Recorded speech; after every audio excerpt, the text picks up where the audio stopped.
Y bien, un tema que ha sido bastante polémico es lo que está pasando en materia de pensiones, no solamente por la discusión misma, sino que también todo lo que ha habido en torno a esta famosa mesa técnica que propuso el gobierno. Después la oposición, o parte de la oposición al menos, se bajó de esa mesa. Después el gobierno suspendió la mesa técnica y ahora parece que vuelve a funcionar, y queremos conversar sobre esto con Alejandro Charme, que es asesor de Renovación Nacional en la mesa técnica por la reforma previsional. Alejandro, ¿qué tal? Muy bienvenido a esta edición de Llegó la Hora. Hola, ¿qué tal? ¿Cómo estás, José Francisco? Muy bien, muchas gracias.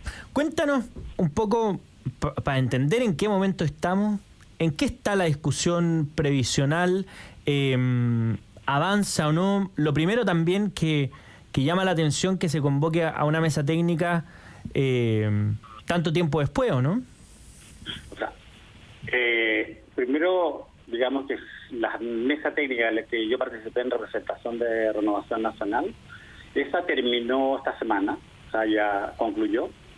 Y en esa mesa técnica la verdad que lo que hubo fue intercambio de opiniones. Se suponía que el gobierno iba como recoger en cierta medida las opiniones de todos. No hubo consenso en esa mesa en ninguno de los temas en particular. Todos tenían una cierta objeción respecto a lo que el gobierno estaba presentando. Y después el gobierno anunció que iba a presentar las indicaciones en las materias que ellos pensaban, digamos, como la organización industrial, en el 6%, que lo dividían en 4-2. Entonces ahí, claro, surgió un poco la inquietud de qué sirvió la mesa técnica, en que se cuestionó, digamos, en que no hubo consenso, y después salían las mismas indicaciones que había propuesto el gobierno. Si bien hizo una nueva propuesta, porque al principio era el 6% en cuentas nacionales, ahora lo dividió en 4-2, con un esquema muy parecido a la cuenta nacional, porque daba la misma rentabilidad, digamos, y después presentaba las indicaciones. Entonces como que lo que se conversó en la mesa técnica fue como oídos sordos. Yo entiendo que la mesa técnica no es vinculante, pero en cierta medida está planteando ciertas inquietudes o ciertos reparos técnicos al proyecto. Ahora sí hubo una reunión en la mañana del gobierno con los partidos políticos. Desconozco el contenido de la reunión más que a grandes términos, que también se habla de crear una mesa técnica, pero ya esto sería distinta a la anterior, pero desconozco esa noticia porque la verdad que fue una conversación de los partidos con el gobierno y no he tenido mayores noticias que lo genérico que se ha hablado. Claro, y entonces, ¿cómo evaluarías la mesa técnica que terminó la semana pasada? ¿Terminó sirviendo de algo o finalmente sigue el proyecto original tal como está, independientemente de esos cambios que mencionaste? Si uno quisiera darle valor a la mesa técnica, sirvió para darte cuenta que no hay consenso en el proyecto que está presentando el gobierno, que tiene fallas técnicas y tiene reparos en cuanto a la forma en que está enfocando el problema. Porque la verdad que esta reforma tiene cara, y es cara de mujer y cara de clase media. Y la forma en que lo está enfocando justamente no soluciona esos problemas, sino que está enfocada en solucionar los problemas de las pensiones actuales, que son personas que ya no están dentro del sistema de pensiones, ya se pensionaron. Por tanto, eso debería ser una política pública del Estado con recursos fiscales, no con las cotizaciones de los trabajadores. Y con las cotizaciones de los trabajadores deberíamos centrarnos en arreglar las pensiones de quienes están en el sistema, que no se han pensionado aún. Y el problema lo tenemos en las pensiones de la clase media y en las mujeres, por la inequidad en el mercado del trabajo que existe en las mujeres y por los parámetros del sistema en que las mujeres tienen una sobrevida mayor a la del hombre. O sea, son cosas que no puedes negar, digamos, y en su vida laboral ganan un poco menos, y por muchas razones culturales, sociales, también tienen una menor densidad previsional que la del hombre. Claro. Entonces, si tú te enfocaras en esos problemas, el proyecto del gobierno no es el más ideal ni el más adecuado. Alejandro, la pregunta respecto al consenso o diferencia que existe o que existió en esta mesa, ¿eran diferencias de tono más bien político o o en cuanto a aproximación técnica para resolver el problema? Te lo pregunto porque en las comisiones presidenciales, en particular que ha habido anteriormente, sí existía más o menos un consenso técnico respecto a cómo deberían ejecutarse ciertas políticas públicas para mejorar el sistema de pensiones. Pero políticamente no se consideraron, ¿verdad? La Comisión Bravo e incluso la Comisión Marcel. Hoy día esa diferencia es en materia puramente política o hay ya diferencias de carácter técnico en cuanto a las pensiones? A ver, yo creo que en lo técnico puede haber un cierto consenso. A lo mejor tú puedes ser más partidario de una cosa u otra, pero al final quien deciden son los políticos, digamos. O sea, no es que una reforma se vaya a aprobar puramente técnica. Pero acá sí, o sea, hay un diagnóstico que está claro. Y es que las pensiones de la clase media y las pensiones de las mujeres son bajas. Ese es el diagnóstico que tenemos actualmente. También tenemos el diagnóstico que las pensiones de los que se pensionaron actual son bajas, pero si tú las mides, o sea, si los sistemas de pensiones se miden con la tasa de reemplazo en todo el mundo. Sí.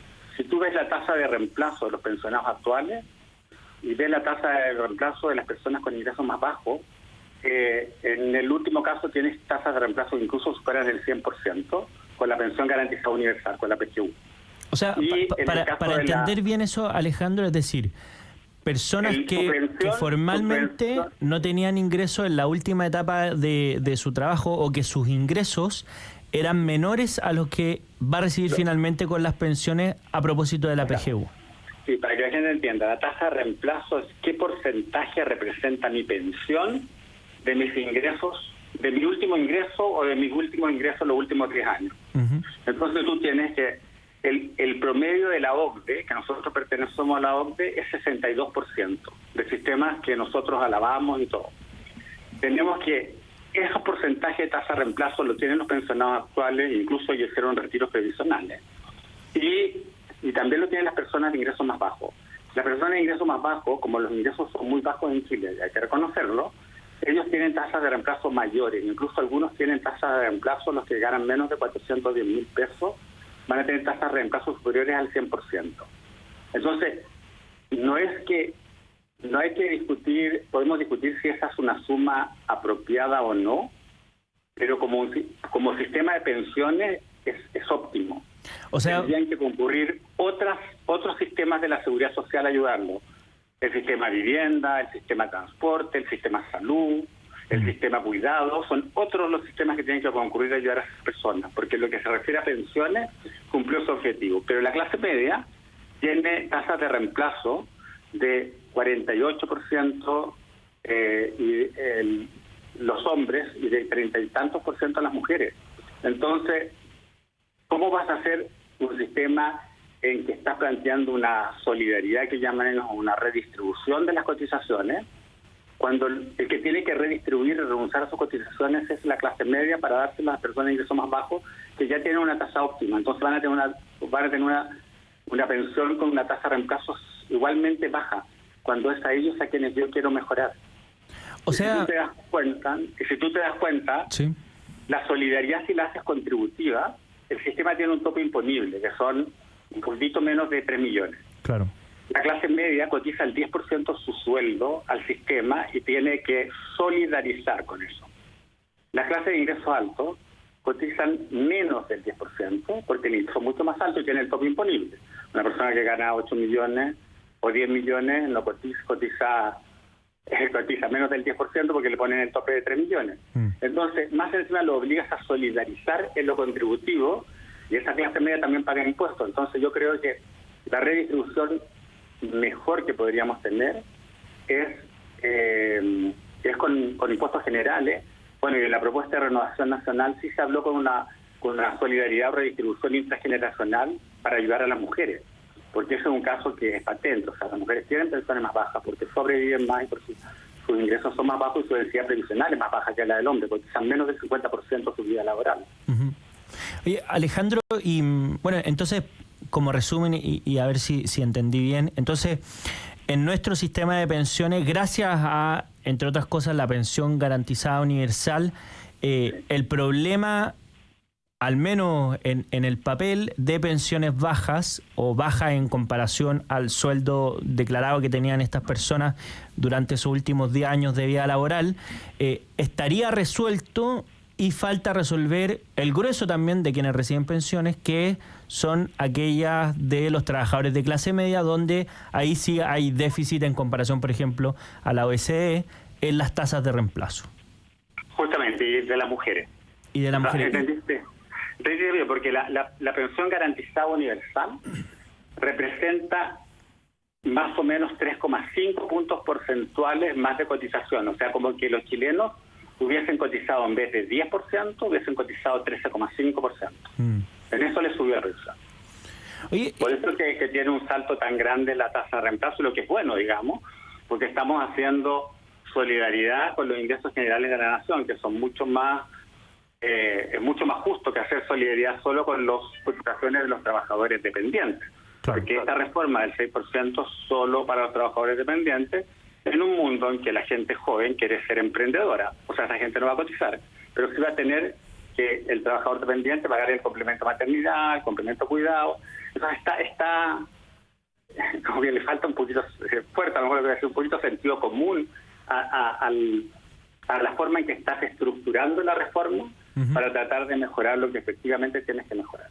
Oye, Alejandro, y a propósito de temas que se han mencionado, pienso particularmente en la Comisión Bravo, e incluso en otras instancias respecto a cuáles son los grandes problemas o desafíos que tiene, bueno, no solamente nuestro propio sistema previsional, sino que también en otros países del mundo, que es respecto a la edad de jubilación por el aumento de las expectativas de vida y porque evidentemente las personas llegan a mayor en mucho mejores condiciones y quieren al menos sentirse útil socialmente en una vida laboral activa incluso.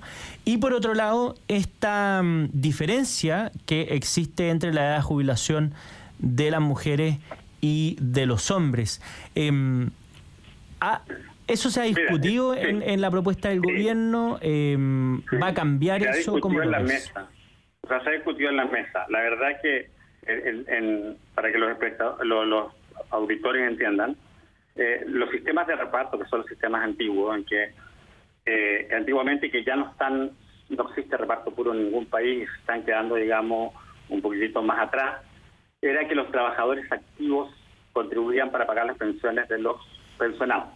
Hoy en día, como el problema demográfico te dice que la gente va a vivir mucho más y van a haber menos activos para pagar pensiones de pensionados, tienes que buscar otros mecanismos. Por eso que también esta reforma, digamos que es un poquito anacrónica, porque da mucho al reparto, que es lo que a la larga vamos a tener un problema de financiamiento como fisco. Y digamos que Chile no tiene ingresos que le sobran y tenemos necesidades múltiples.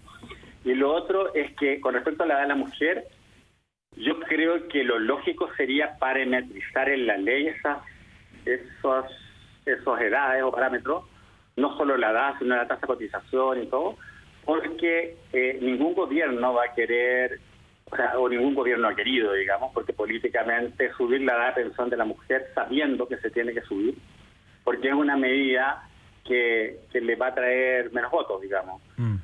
Ahora, estas medidas nunca han sido instantáneas, o sea, tú subes la edad de pensión de la mujer que va a cumplir, que hoy en día a lo mejor está entrando al mercado laboral o que ya lleva 10 años de trabajando. No es una cosa para las mujeres que se van a pensionar de acá a 10 años más. Esas mujeres siguen pensionándose a la edad. Y lo sube muy gradual, va subiendo de a poco hasta llegar a la edad del hombre. Y todos los países están subiendo, incluso yo creo que en un tiempo más tenemos que subir también la edad del hombre. Las mujeres en Chile se están pensionando ahora en promedio a los 62 años, y tú tienes la edad en 60, digamos. De hecho, el pilar solidario, la pensión garantizada universal, se te da a los 65 años. Claro. Como un incentivo a jubilar después también, ¿no? También, y porque es lo correcto, digamos, sería la edad como en que el Estado, darla antes sería como petrificar la edad de las mujeres a 60 años, cuando todos sabemos técnicamente que no debería ser así. Bueno, también tendrían que haber políticas públicas que incentiven a contratar a personas mayores, que ese es también un problema que tenemos en Chile, digamos. O sea, por eso que todo hay que analizarlo con su globalidad. El sistema de pensiones no es algo aislado, está muy relacionado con el mercado del trabajo y con los otros sistemas de la seguridad social. Entonces no le podemos pedir al sistema de pensiones que solucione todos los problemas sociales que tiene una persona a los 65 años. Claro. No podemos pretender solucionarle todos los problemas a la persona a los 65 años y olvidarnos de los 65 años previos que vivió. Bueno, eso es un muy buen punto. Oye, Alejandro, y a propósito de la propuesta que ha estado presentando la ministra del Trabajo en región, en algunos medios de comunicación, una cuestión propia también de los sistemas de reparto es que premian de alguna manera a las personas que tienen menos lagunas previsionales, es decir, que han contribuido, por ejemplo, con más años a este fondo, porque si no, básicamente como que no existirían incentivos a cotizar. Pero eso si lo vemos desde el punto de vista de la progresividad o regresividad de los gastos estatales, también sería, de cierta manera, como destinar más recursos a aquellos que tienen menos lagunas y por tanto son los que tendrían una mejor pensión autofinanciada, ¿o no? Sí, lo que pasa es que el problema de las pensiones en Chile, bueno, el primer problema es porque los sueldos son bajos. Entonces, si tú consideras que la tasa de reemplazo es un 70%, por ejemplo, el sueldo promedio, de acuerdo a este índice que sacan de salarios, que era 460, si tú le sacas el 70%, 460 muy bajo, digamos. Entonces, ahora la gente que está en el sistema sí tiene mayor sueldo promedio, estará como en los 800.000 pesos, 8 por 7, 56, 54, y te daría una pensión de 540 si cotizara. Pero si cotizara a los 30 años, para la OIT una pensión es cuando tú cotizas 30 años. En Chile, los hombres cotizan el 58% de su vida laboral y las mujeres el 48%. Muy bajo. O sea, cotizan menos de la mitad. Por tanto, cuando te comparan las pensiones o te comparan con la OIT, también es como una falsa comparación, porque cotizamos poco. Y en Chile solamente cotizan los dependientes y los trabajadores que emiten boleta honorario. Pero hay una suerte de independientes formales que no cotizan. El empresario individual, el que emite factura, el que tributa de acuerdo a renta presunta, y todos ellos podrían cotizar. Entonces, la medida, podrían cotizar a través del servicio de impuesto interno, como lo hacen los que emiten boleta. Entonces, la medida que sean más los que cotizan, hay una mayor cobertura, va a ser mucho más justa la redistribución que haga o todo. Ahora es tremendamente injusto que solamente los dependientes, porque también el 6% no lo van a cotizar, los independientes que emiten boleta honorario. Entonces, resulta injusto que el gobierno pretenda que los trabajadores dependientes, y eso no se ha dicho y no está puesto en las exposiciones de la ministra, que usted, trabajador dependiente, va a mejorar las pensiones de los pensionados actuales, que es una política pública que debería resolverse con recursos fiscales, va a pagar complemento de maternidad y complemento de cuidado a todo aquel que tenga una cotización en el sistema. O sea, todos los chilenos van a ir a cotizar una vez para tener ese complemento. Entonces, al final, también que se ahorrar plata fiscal, costa a los trabajadores dependientes. Entonces, por eso digo que si tú haces un análisis del sistema mismo propuesto, es malo. Y por eso que se ha demorado tanto y cuesta tanto negociar, porque está malo desde la base, digamos. Y además es refundacional, o sea, por mucho que es absolutamente refundacional. Entonces, cuesta. Ojalá lleguemos a un consenso y que de verdad haya una propuesta técnica para que los políticos después decidan, porque al final son ellos los que van a decidir, pero dentro de una propuesta técnica que efectivamente mejore las pensiones y las mejore en forma sostenible. Porque si todo esto va a ser reparto, la población chilena tenemos una tasa de fecundidad de 1,4 hijos. Entonces, al final vamos a tener muy pocos trabajadores pagando esta cantidad de cosas que al final va a ser un gasto fiscal. Bueno, estamos conversando con Alejandro Charme, asesor de Renovación Nacional en la Mesa Técnica por Pensión. Además estuvo participando en esta mesa. No sé si se puede hacer un pronóstico de cómo crees que va a avanzar esta discusión, porque ya el gobierno dice que ha cedido en que el 6% no vaya íntegramente a estas cuentas nacionales o a este sistema de reparto, sí, pero, sino que... Disculpa que te interrumpa, pero sí. La propuesta de Piñera tenías 3 y 3. Y el gobierno está ofreciendo 4 colectivos y 2 individuales, o sea, menos de la propuesta de Piñera. Y en la propuesta Piñera no existía la pensión garantizada universal, que su mismo gobierno la creó después, que equivalen a 3,5 puntos porcentuales. Entonces, ¿estás cediendo realmente o estás ofreciendo algo menor que la última reforma que no tenía la PGU? Entonces, uno puede engañar con las palabras, pero en el fondo no. Esto oferta con respecto a lo último que se negoció en la última reforma previsional, que no existía PGU. Bueno, queda más claro el panorama entonces respecto a esa discusión. Alejandro Charme, muchísimas gracias por habernos acompañado en esta edición de Llegó la Hora. No, gracias a usted por la invitación y ojalá, y es bueno porque en el fondo los auditores pueden saber, sobre todo los trabajadores actuales, qué va a pasar con sus cotizaciones. Tal cual, nosotros vamos a seguir atentos a ese debate. Nos vamos a una breve pausa y volvemos en un par de minutos, no se vayan.